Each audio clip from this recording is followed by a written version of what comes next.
이번 주 씹어먹을 뉴스를 알려드리겠습니다. 제임스 카메론 감독이 아바타의 속편 시나리오가 4개가 더 있다고 합니다. 97년작 큐브가 리메이크됩니다. 유비소프트의 게임 어쌔신 크리드가 9월에 촬영이 시작됩니다. 올해 부산영화제 지원금이 대폭 삭감되었습니다.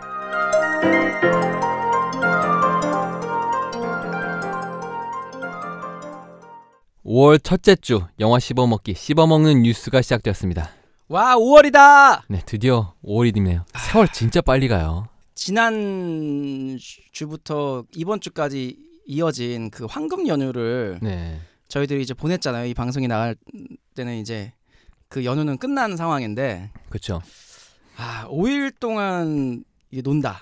근데 뭐 어떤 분들은 이제 근로자의 날에 이제 근로를 하시고, 근로자의 그쵸, 날인데도 예. 불구하고 그다음에 토요일 날도 근무를 하시고, 그리고 월요일 날도 근무를 하셔서 결국 일요일 화요일밖에 못 노시는 분들도 많죠. 예, 많이 계시는데, 어쨌든 심지어 그날도 출근하셔야 되는 분들 많이 계세요. 어쨌든 그 많은 분들이 그래도 5일의 황금 연휴를 뭐 이렇게 많이 누리시는 분들도 꽤 많으신 것 그렇죠, 같아요. 예. 그 또 화창한 봄이잖아요. 자, 드라이브를 쫙 가면 정말 좋을 것 같아요. 갔다 오셨나요? 저는 이제 전주 군산을 갔다 왔는데요. 여자친구랑 군산에서 서울 오는데 4시간 걸렸어요. 그거를 끝으로 이제 서울에서 여자친구 갖다 주고, 지금 저희 이제 여의도 근처잖아요. 예. 강남에서 여기까지 오는데 1시간 반 걸렸습니다. 와. 퇴근 시간에 또 걸려갖고 진짜 운전 힘들어요. 네. 미국의 연예 매체 슬래시 필름의 지난 28일 보도에 따르면 제임스 카메론 감독이 이미 아바타 5편의 각본을 완성했다고 언급을 했습니다. 그런데 이 4개의 시나리오를 3개로 압축하려 한다라고 했는데, 압축을 안 하고 5편으로 다 내놓을지도 모르는 일입니다. 이게 촬영도 2017년 초에 시작한다고 하는데, 이 5편을 다 찍으면 그러면 총몽은요? 평생 아바타만 찍으시면 총몽은 언제 만들어주실 건가요? 총몽이 네? 뭐죠? 총몽이라고 일본 만화가 있어요. 애니메이션이 나왔을 거예요 아마. 근데 저는 만화책을 봤는데 이 제임스 카메론이 되게 좋아할 만한 이야기를 담고 있어요. 제임스 카메론 감독님이 제일 좋아하시는 거는 강인한 여성상이거든요. 네. 그 사라 코너 같은 네네. 그런 강인한 여성상을 되게 좋아하시는데, 총몽의 주인공이 여자고요. 네. 그리고 카메론 감독님이 좋아하시는 기계예요. 공각기동대처럼 뇌가 칩으로 바뀐, 처음엔 칩이 아니고 뇌였는데 나머지 몸은 다 기계였던 얘가 갈리라는 주인공이거든요. 걔가 나중에 뇌도 칩으로 바뀌고 점점 인공화가 돼서 이 격투로 인해서 자기가 더 덩치 큰 애도 싸워 이기고 미스테리 요소도 있고 뭐 그런 식으로 나온 거거든요. 재밌겠다. 네. 저 애니메이션으로 보고 싶어요. 네, 만화책 한번 봐보세요. 만화책도 있고, 애니메이션 제가 안 봐서 뭐라고 말 못하겠는데 만화책이 있어요. 괜찮은 내용인데 이거를 판권을 사줬단 말이에요. 되게 상당히 오래전에. 그래서 아바타 찍을 때도 이 입고 있던 티셔츠가 총몽 그림이 있는 이 티셔츠라서 사람들이 되게 좋아했어요. 근데 아바타를 5편까지 찍으면 이 총몽은요? 아니, 안 찍을 거면 제작만 하시고 넘기든가. 이번에 나오는 터미네이터는 카메론 감독님이 찍은 거예요? 아니죠. 네. 터미네이터는 이제 2까지 찍고 1, 2까지만 찍으시고 그 뒤에 나온 터미네이터들은 다 다른 감독님들을 그렇죠. 제작만 하시는 경우도 있긴 한데 이제 그 다 별개의 이야기인 거고. 카메론 감독님 옛날부터 2에서 끝났다고 말씀하셨었거든요. 네. 그리고 이제 아바타라는 또 대작을 찍으셨는데, 이거를 아바타도 아바타를 10년 동안 찍지 않았어요? 그런 셈이죠. 네. 근데 이걸 5편을 찍으신다고 하면 그리고 4개를 더 찍은 건데. 아바타로 나온 지 꽤 됐잖아요. 지금. 그렇죠. 2가 이제 한참 때 나오고, 그럼 3는 또 언제 나와요? 2, 3, 4편을 한 번에 찍는다고 하셨었어요. 근데 5편까지 되면 5편을 다 찍을지도 모르겠고 어떻게 될지 모르겠어요. 근데 이게 진짜 중요한 건 이제 시나리오 남긴 거고요. 그러네요. 촬영이 2017년 초라니까요. 아이고. 저거 지금 여러분 2015년입니다. 2015년 초예요. 2년 남았어요. 촬영 시작하는 게. 보시면 알겠지만 CG 엄청 많이 들어간 영화잖아요. 그러니까 어쨌든 계획 중에는 카메론 감독의 계획은 아바타랑 총몽이네요, 대표적으로. 그때 하나 더 얘기하지 않았었나요? 저희 카메론 감독님 뭐 얘기했었는데. 카메론 감독님이 지금 가지고 계신 시나리오가 되게 많아요. 가지고 있는 저작권들이. 이걸 왜 아바타만 평생 하실 거냐고요. 아니, 능력 있으시고 잘 찍는 걸 알겠는데 너무 많은 시간을 너무 많이 소모하고 계세요. 그 공각기동대는 감독님이 누구라고 했죠? 스노우 화이트 앤 헌트맨 찍으신 감독님이시죠. 그리고 그 배우를 이제 스칼렛 요한슨. 스칼렛 요한슨이 하기로 했죠. 그래 그나마 그거나 기다리죠. 그래야 되나요? 청몽은 97년 캐나다에서 36만 달러짜리 저예산 공포 영화가 나왔습니다. 그리고 99년 10월 기준으로 1,080만 달러를 벌어들였습니다. 와. 당시 헐리우드 영화의 평균 제작비가 4,500만 달러였는데 네. 1%도 안 되는 돈으로 영화를 만들어서 30배를 넘는 돈을 벌어들인 거죠. 그러네요. 이거는 큐브 얘긴데요. 네네. 이 큐브의 리메이크작이 라이온 게이트에서 사만 캐스 감독 손에 의해서 리메이크가 됩니다. 사만 캐스 감독은 뮤직비디오 감독으로 되게 유명하신 분인데 네버 세이 네버 같은 뮤직비디오를 만드신 분이에요. 인터넷에 검색해 보시면 나올 텐데요. 일본어가 나오면서 엉덩이 춤을 추는 로봇을 개발하시는 남녀가 나오는 뮤직비디오예요. 저거 봤어요. 네. 네. 되게 재치 있는 그런 뮤직비디오 만드신 분인데 또 이분이 8분짜리 단편 영화도 만들었어요. 컨트롤러라고 헬멧을 쓴 남자가 뭐 경험치를 쌓아서 점점 강한 능력을 쓰는 초능력 같은 능력을 쓰는 영화인데 흡사 고전 슈팅 게임 그라디우스 같은 UI를 밑에 나와요. 근데 이거는 중국어가 나와요. 동양인은 아니신 듯한데 뭐 뮤직비디오 네버 세이 네버라든가 아니면 컨트롤러 같은데 보면 동양의 그런 느낌을 많이 가지시더라고요. 여튼간에 이분이 영상도 잘 찍으시는 것 같고 그리고 이 빛을 되게 잘 다루시더라고요. 그래서 큐브 리메이크하는 거 개인적으로는 기대가 됩니다.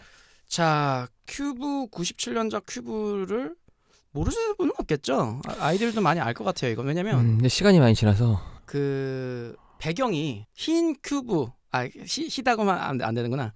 큐브 안에서 딱 하나예요. 큐브 안 네모난 공간에서 일어나기 때문에 제작비가 덜 들 수밖에 없죠. 그렇죠. 이게 실제로도 그 큐브를 딱 2개만 만들었다고 해요. 네. 그리고 색깔이 되게 많이 바뀌는데 그건 다 조명으로 처리했다 하더라고요. 그렇죠. 조명으로. 그러니까 돈 들일 것도 없었고 그리고 배우들도 유명한 배우들이 아니었잖아요. 그렇죠. 정말 저예산 영화에 정말 잘 찍은. 네. 아이디어가 정말 이걸 살리는구나. 아이디어가 좋으면 우리가 뭐 모디를 꿈은 없겠다 이런 생각을 많이 했어요. 맞아요. 왜냐면 입봉하고 싶어하는 감독님들이 제작비 고민을 많이 하시거든요. 맞아요. 그리고 뭐 음악도 마찬가지입니다. 모든 예술이 제작비와의 사투예요. 어떻게 보면. 맞아요. 근데 이분은 정말 멋진 아이디어로 그걸 그냥 돌파하고 나간 걸 뿐만 아니라 더 많은 또 이익도 가져오게 된 거죠. 어쨌든 같은 감독님이 리메이크하는 건 아니라는 얘기죠. 네. 지금 현재는 모르겠는데 한때는 블레어 위치 다음으로 이게 가장 많은 제작 대비 수익을 남긴 영화였어요. 엄청난 거죠. 일단 큐브는 2002년과 2004년에 후속작이 있었는데 이 후속작들은 안 보셔도 되고요. 네네, 보실 분들은 97년작 큐브 1만을 보셔도 됩니다. 미국도 이런 짝퉁들이 원래 좀 많이 있나요? 짝퉁이라기보다 실제 시리즈가 맞긴 맞아요. 근데 저작권이 이 영화사에 있기 때문에 감독과 상관없이 그쵸? 영화사에 이제 아이디를 팔아서 다른 감독들을 찍어서 한 영화들인 거죠. 참 미국은 시스템이 참 희한해요. 그 영화사가 일단 2, 3를 다른 감독과 마음대로 찍어도 되는 거잖아요. 이게 지금. 게임의 명가 유비소프트의 어쌔신 크리드가 드디어 촬영에 들어간다고 합니다. 공식 발표가 있던 건 아니고 주연을 맡는다고 알려진 마이클 패스바인더가 인터뷰에서 9월에 촬영이 시작된다고 알렸습니다. 그러면서 원작 스토리보다는 덜 복잡할 것이라고 덧붙였습니다. 자, 게임이 요즘에는 이제 스토리들이 이게 너무 잘 만들어지기도 하고 담겨져서 이렇게 게임이 나오죠. 게임 자체도 되게 영화처럼 멋있는 컷신이랄까? 그런 연출 장면들이 너무 많아서 네, 맞아요.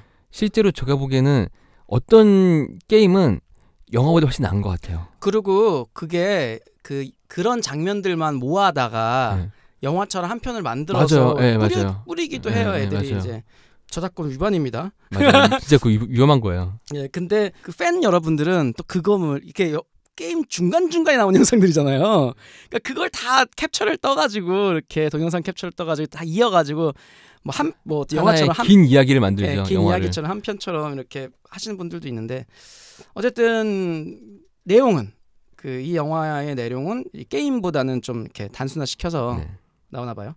저도 이 게임을 안 해봐서 네네. 정확히 잘 모르는데 이런 암살자가 이런 게임에 대한 물어보려면 이게 이엔치과의 남동아 원장.